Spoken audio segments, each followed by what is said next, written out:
গাইবান্ধা জেলা প্রশাসনের উদ্যোগে ও সার্বিক সহযোগিতায় Gaibandha chamber of commerce and industry এবং নাসিব গাইবান্ধা জেলা শাখার যৌথ আয়োজনে ৯ দিনব্যাপী উদ্যোক্তাদের জন্য মার্কেটিং প্রশিক্ষণ কোর্সের শেষ হয়েছে আজ বেলা 12:30টায় গাইবান্ধা জেলা প্রশাসন সম্মেলন কক্ষে প্রশিক্ষণ কোর্সের সমাপনী অনুষ্ঠানে প্রধান অতিথি হিসেবে উপস্থিত ছিলেন গাইবান্ধা জেলা প্রশাসক চৌধুরী মোয়াজ্জম আহমদ।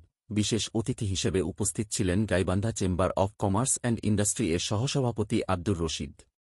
অতিরিক্ত জেলা প্রশাসক কে এম হেদায়েতুল ইসলামের সভাপতিত্বে বক্তব্য রাখেন নাসিব গাইবান্ধা জেলা সভাপতি ইঞ্জি মোস আমজাদ হোসেন, সহসভাপতি প্রকৌশলী Shafiqul Islam, Gaibandha chamber of commerce ইন্ডাস্ট্রির পরিচালক আলী কায়সার বাবুল। অংশগ্রহণকারী প্রশিক্ষণার্থীর পক্ষ থেকে বক্তব্য রাখেন হামিমা আক্তার তনবী, গোলাম কিবরিয়া। মার্কেটিং, বিজনেস প্ল্যান সহ অন্যান্য বিষয়ের উপর ১৯ ফেব্রুয়ারি থেকে ২৬ ফেব্রুয়ারি পর্যন্ত ৬০ জন প্রশিক্ষণার্থীকে প্রশিক্ষণ প্রদান করা হয়। গাইবান্ধা চেম্বারের উদ্যোক্তা বিষয়ক উপকমিটির আহ্বায়ক আসিফ মাহমুদ তমালের সঞ্চালনায় উক্ত অনুষ্ঠান শুরু হয়।